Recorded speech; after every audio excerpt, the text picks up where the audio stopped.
Welcome to Two Finger Tuesday, a production of the James McGee Show. Conversations are just easier had over a good old two finger. So pour yourself a glass of your favorite booze and join your host, James McGee, for a drink and some real talk.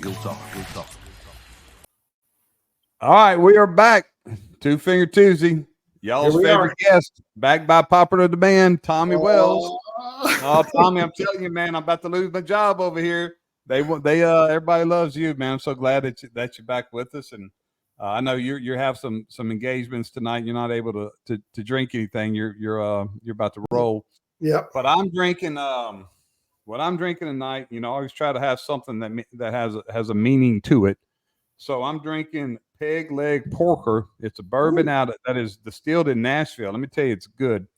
So the reason why I'm drinking it, a friend of mine brought it back for me last year when she was in Nashville, and this week, 2 days ago, her father died. Oh, so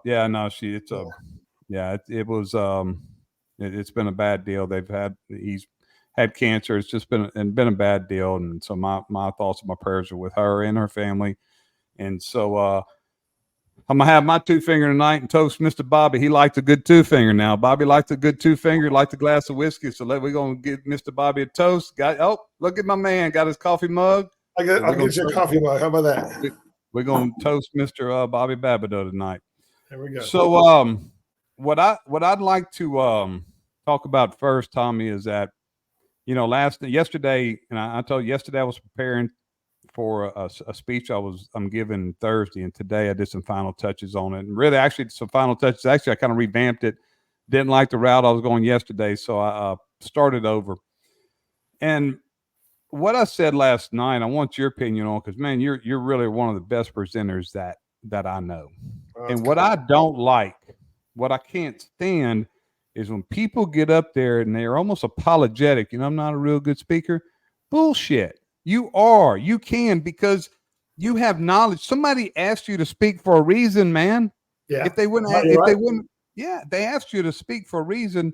So you've given a lot of presentations. I mean, you had to give presentations to city councils and mayors and I'm speeches at funerals, man. When you did Kai, I'm sure you spoke at Kai's funeral, right? Yeah, but both the one for her family and ours. Yeah. Yeah, and so why don't you tell our listeners some tips or what's your history? Were you natural? No. Just give us some things, man. Well, I guess it kind of goes back. I can remember in high school and college, that was one of the things that petrified me. I hated public speaking, and I learned that I had a professor at the University of Cincinnati that one of the key things he taught me was we had to do a speech in his class, and one of the things he said was pick a topic that you know something about. And of course, being the train geek that I am, I thought, well, I'm going to talk about model railroading because I was pretty, fluent in that. And so I brought some examples of stuff in and I talked about it. And I realized that before I knew it, I didn't even realize I was staying in front of the group because I was enjoying the topic so much. I was just telling people about it. And so I think over the years, what that taught me is that if I'm going to be giving a speech about something, I should know the subject matter. You know what I mean? It doesn't mean that you're always going to be giving a speech on something you like. I mean, like presenting to council or talking about things with the police department. Sometimes that's business. But what I found was that if I reviewed the information carefully and really made notes and as I went over and read it, I would make my own notes so that I was writing it as I was reading it. That helped me learn it. And so I felt much more comfortable and confident when I was presenting it. And then later on in my career, I became what's called an Operation Lifesaver presenter, and that's that railroad safety program that's nationwide. And I would go to these different places, to schools and to truck driving, trucking organizations and places, and give the safety presentation, which was kind of canned on a PowerPoint. But I knew the material because I believed in it and I liked it, and so I learned it pretty easily. And I was, I gave it more with personality than I did about, it wasn't about reading off a PowerPoint. I got to know it real well. And then that eventually got to a point. I had some really good mentors and people that I watched how they did it. My previous chief from when I was at Springdale, he was really good at speaking at engagements. He would MC our police department events, like the dinners and that sort of thing. And he would also have to present in front of council, and he was really good at it. And I really enjoyed watching him and kind of learning his techniques and sort of honing that skill. And I even at that point when I was assistant chief, I was still pretty uncomfortable doing it in city settings, but something about, and of course the FBI Academy helped a lot because we had to do presentations there. And I had, we talked about the media public speaking. You did media. Did you do public speaking or media there? Or I did media. And that helped me both, and that helped me out a lot too. Yes, right. that was invaluable. And especially for when everything happened with Kaya, it wasn't so much that it helped me with the actual presentation. What it did was it helped me think about what I needed to say and what message I wanted to get across. And I've used that a lot when I do public speaking. And for example, the presentation that I do where I talk about the, what happened with Kaya and the whole year after that you spoke about, that, that I do at the different conferences, that, because it's a personal experience, I feel like I'm able to give that with a lot of heart and with a lot of personal, inflection or whatever you want to call it into it, because I know it. I mean, I lived it, so I know it backwards and forwards, but it helps. What I did was I created the presentation with pictures so that the pictures don't only help me remember key things that I want to talk about, but it also is more interesting for the viewer, because I found that when I would sit, much like you and I have sat in many presentations before, and you have somebody that has a PowerPoint up there and they just sit there and read right off the lines, it's like, that's a sleeper right there. What I want to do is engage people by them seeing pictures and feeling like they were there. So I'm talking about it, but they're looking at the pictures, and it's combined to make them feel like they were there. And I found that to be very helpful. So this is going to be the first presentation that I've done with the PowerPoint. I mean, I've done some before that I actually made a PowerPoint. I go up there and just do it. But I'm trying to get better. It just helped me with the preparation. So I did a PowerPoint, but I'm not going to be relying on it. Mm-hmm. You know what? It was like several years ago, we had a deficiency in incident command.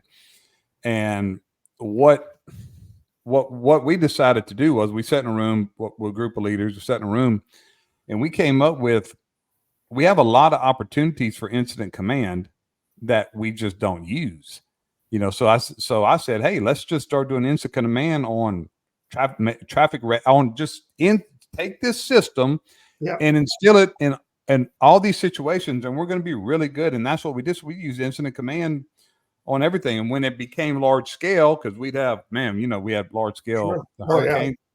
So when it became large scale, it was just a lot. It was second nature in our younger deputies were learning it. Same thing with speaking. If there's so many opportunities and some of it may sound silly, what if you're a coach of a little league baseball team? Right. Practice your skills addressing them. Go address some 10-year-olds and work your skills and think about or tape yourself and then look at it. And that's how you do it. But you're right. When it's something you're really passionate about, I feel good about Thursday, because what I'm going to be talking about, my presentation is living the life of a high-level human. And it's going to be about leadership. You know about that. Yeah. And that's a passion of mine is self-improvement development.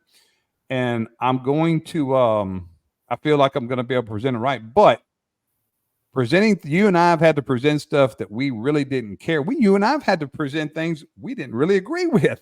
Right. Absolutely.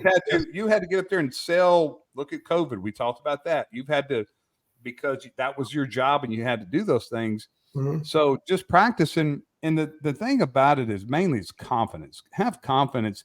And you're a humble guy. I feel like I'm a humble guy, but you got to have confidence. It's okay for a humble man to be confident, because Absolutely. If you don't believe in what you're saying, how am I get you to believe it? Right. Well, think about this. You can apply the word ego and humble and still talk about confidence, and they both have a different meaning. You're talking about humble confidence, and that's the kind to have. You know what I mean? That quiet confidence. And I love what you said before about, when people say, oh, I don't know what I'm supposed to do up here. I don't know why they picked me. No, you're picked for a reason, and you have information to share. And to me, that's what makes it interesting. I feel like I can always learn something from somebody. And if somebody comes up there and engages me, it pulls me right in and makes me want to learn. And if I have somebody that gets up there and says like, well, I don't know why they picked me and I'm not a very good speaker, right away I'm thinking, you lost me from the beginning. I can tell you that. Yeah. If you do that, then I'm looking for an exit. And like I said last night, Tommy, I don't know if you saw, but I said, you walk in that room like you got a set of balls.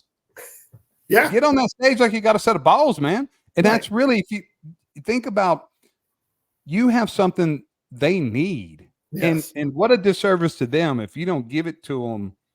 Just put your foot on the gas and give it to them. Don't Right. go in there half-assed and then like almost I call it apologetic speaking. Like you're Right. apologizing Well, for no, that's a man. great word. That's perfect. Nobody wouldn't put you on the stage. Think about this. If I asked you to speak, you're not a bum. Right. No, I feel You're you. not a bum. You have something that especially if I'm asking you to speak to my group, then I feel like you have something to give. Yeah. Well, I'll tell you an interesting example of that. And I really was very fortunate in this situation. I'm trying to remember what year it was. It was probably about, I would say about, let's say about 10 years ago. I was approached by the Ohio Law Enforcement Foundation, and they asked me, they had a speaker that spoke on the subject of managing patrol operations. And at that time, that was something that they felt that I could help them with. And they asked me, because I'd been through their courses. They have these 2 leadership courses that they do. And they said, hey, we're interested in bringing you as an instructor to do this 4-hour block on managing patrol operations. And of course, I was scared to death because I can speak about other stuff. Like most of the things I do are fairly quick hitters, but I thought, oh my gosh, here they're going to give me somebody else's PowerPoint, want me to do their PowerPoint for 4 hours. I was petrified. Yeah. And the first time I did it, it probably wasn't all that great. But what I did was over the course of the next, I think I did it for 4 or 5 years, 4 for sure, if not 5 years. What I would do is I would take that PowerPoint and slowly hone it into what I was able to give the same message, but through my experiences instead of the person whose PowerPoint it was. So again, I was able to meld it into something that I knew much more about in terms of the subject matter while keeping it the same topic, the foundation topic they wanted, but using my experiences. And then what I incorporated in there was a lot of exercises. So what I would do is I would have I would pass around these scenarios and I would put them in groups and they have to solve it. And then somebody would have to come up and speak from that group and talk about it. So what it did was it pulled the class in and engaged them all, and they were able to hear each other as opposed to me just going on blah, blah, blah, blah, blah, blah, blah for 4 hours. Right. And it really, by the time I got done doing that, I felt so confident and so like I was actually sharing something worthwhile because they were so engaged. And then I actually wound up passing it on to another supervisor at Springdale, and he's done the same thing. He's done a great job with it. And that was a huge help and a help boost to me to be able to take something I didn't know, material that I hadn't produced originally and meld it into something that I felt comfortable with, and then produce something over that course of that time that was what I felt like was worth hearing. Not that the original topic wasn't good. It just wasn't something that I'd produced. Well, you're a hell of a presenter, and passion is something that you can't really teach, and you're passionate. That is the thing too. You have to be passionate about people, absolutely, about getting your message out. So if you're really just not that person, just say no, man. Right. But I can tell you this: if you agreed to do it, then you do have that passion to get up there, grab your nuts, and present the damn thing. Exactly. It's just do it, dude. Yeah. So what I want to cover tonight, Tommy, is some use of force, just briefly. I've got a really good friend of mine. He's a mentor. He's a retired deputy. He is very pro-police, but he is like me. He's a thought provoker, and he does. He likes to come at you from. He's the devil's advocate is what I would really call him, because he is definitely pro-police. Sometimes he would come across that he's not, but he is. Right. He's just making no, he's a brilliant man. So he asked me about knife defense. Deputies or police officers of the nation are trained with knives or to defend against knives. Why would we have to shoot somebody? Always have to shoot somebody with a knife. Well, I'm going to do a blog on that, and I'll tell you just real briefly. That's something I really could speak on.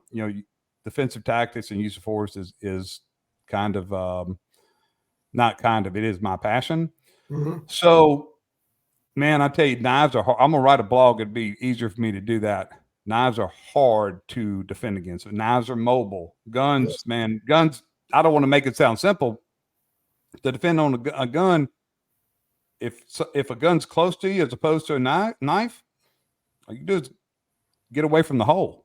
Yeah. Knife, man, and knives all over the place. Right. But it takes me to what I really want your opinion on, because you have dealt with this as a police administrator, especially as a police administrator in 2020. So I did a series of blogs a couple of months ago, and it could be controversial, which is okay. You and I are retired. We're going to say those things, and it's like my friend, it's thought provoking. Sure. So if you think about this, Tommy, when there is a use of force incident anywhere in the country, whether it's something that is everybody agrees on or they don't agree on, what happens is we're looking at the end of what happened. Well, my opinion is that, truth be told, what we have to start doing is looking at the beginning. Now, I know what the opposition is going to say. Hey, the end doesn't justify the means and all that stuff. But isn't our objective to save lives? Isn't our objective to have less shootings? So every incident, or most incidents, I'm sure there's some that isn't, but everyone that has created this high profile, they had one thing in common. They started with the disobeying a lawful order by a policeman. So if we get back to that, don't you think we'd have less police use of force incidents? I think so, yes. And I think that is honestly because of that lack of going back to that beginning phase of it. We see so many instances where officers are afraid to use force. How many times have you seen a video where an officer is going, now drop that, or do this, or do that, or I'm not telling you one more time, do this, do that. That's not how I police. I give people a chance to do something. I might give them 2, maybe on a good day 3, but you better have done it by the 3rd time. And I generally wouldn't give 3, because if I ask you to do something and it's in the form of a direction, then you need to do it, because that's a lawful order. And we get into this, this whole trap of, if you tell someone to do something 8, 10, 15 times, why all of a sudden are you using force now when you didn't use it the first 15 times you told them, And again, it comes back to that fear of not being supported, because what people are picking apart is the action, not the beginning, the root cause of what caused the use of force. So yes, I think you've hit the nail on the head with that. Well, if you watched last week when I had Chief Nielsen from Vancouver, Washington, who's a former, I think you met her at the conference. She's a friend with my wife, real good friend. Mm-hmm. She, we talked about that a little bit, and she had a really good point that we do share in responsibility of educating the public of how they should act when they get stopped by the police. Right. I think that's fair, and I think that is something that we should do. And actually, we did do that in our department. We created a program. It was before George Floyd. It was probably in 17 or 18 to educate young people. This is why police do the things that they do. So I'm not saying we don't have a responsibility in changing the beginning, but it comes back to the beginning. I think we do have that response. She had good points. Educating the public would help them comply with orders, whatever it takes to get people to comply with orders. Bottom line is, that's what's causing so many, or as we could reduce it. How about that? There's no doubt we would reduce it, because I'll argue with anybody that wants to, or not, or y'all will debate or have a conversation, intelligent conversation with anybody that wants to speak intelligently. Just like my friend, he's an intelligent man. He speaks intelligently, has intelligent points. I won't even have a conversation with anybody that really believes in their mind that policemen just start their shift, want to kill somebody. That does not happen. No. Not when, if there is, they get weeded out real quick by people like me and you, but that's not what people want to do. So if you don't think that cops on the street and police administrators want to reduce that, then man, you're wrong. You're just wrong. And I think that's where, where the danger is coming in is all of the anti-police, the defund the police, is causing so much disobeying. All it's going to, you think you're making it better? Bullshit. You're fucking making it worse, because now you're teaching these young people. Now I'm getting pissed. Now you're teaching these young people to disobey, and it's going to cause more shootings. More people going to die. So we've got to stop that bullshit. Right. I mean, if you go all the way back to Ferguson, Missouri, and I'm telling you, if there's anybody, if the FBI felt that there was a civil rights violation, if there's any organization that could have found that it was them, they, in their report, if you go online and read their report, cleared the officer in that situation, which unfortunately his name I can't remember right now, but he was completely cleared of that use of force. What? Darren Wilson. Darren, thank you, Darren Wilson.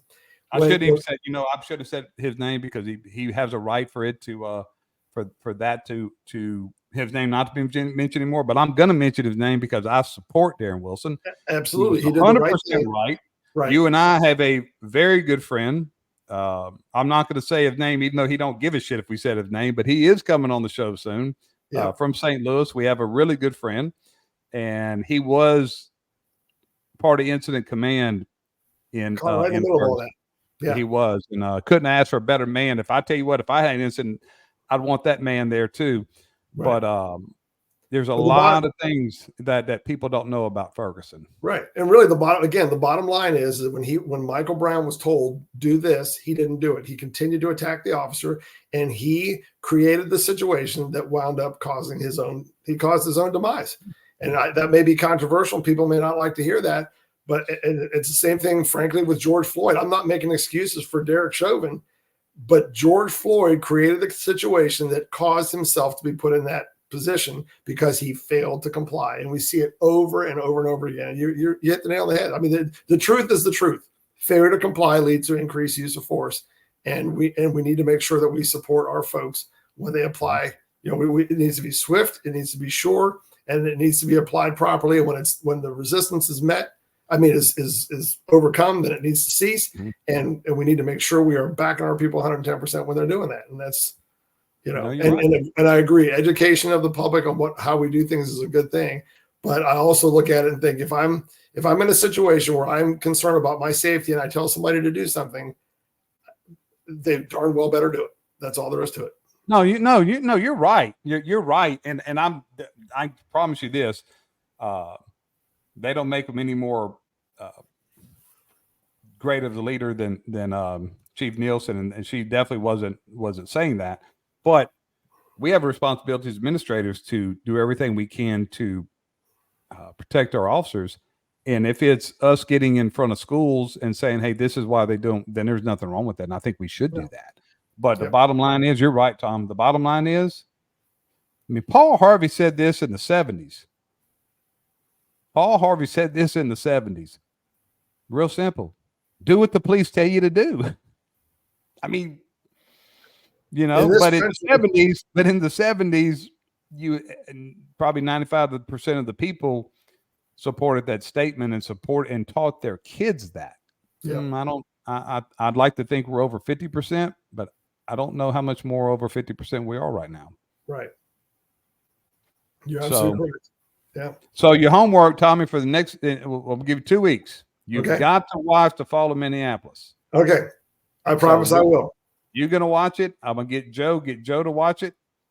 And then we're going to, we'll do one. We'll probably go more than 30 minutes, but we'll do and I've watched it. I'm going to watch it again.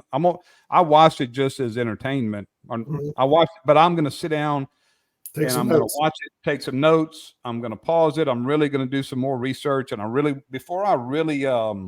this is a serious deal. I have a strong opinion, and so do you.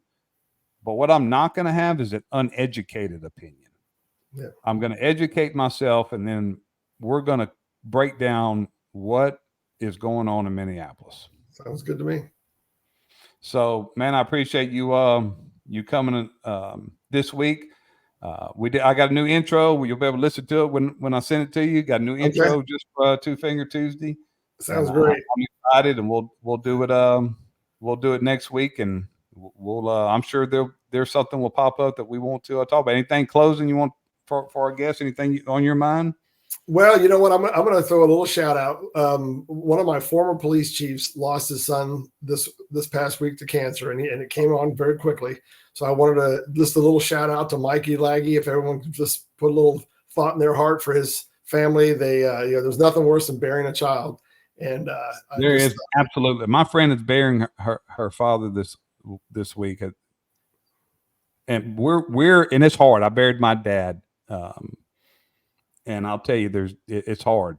It is. Yeah. But we're supposed to bury. It's better than them burying us. That's Burying right. a child, I can't imagine. I hope you and I never have to do it. So I want to do a toast. My prayers are with your friends, and your family is my family. Likewise. So we're going to do a toast on them. You give them our support and our prayers on behalf of my family and this show. Thank you so much. Always tremendously honored to be here. Well, you got a permanent spot here. So, thanks. All right, that will do it for another episode of Two Finger Tuesday. McGee and Wells are out.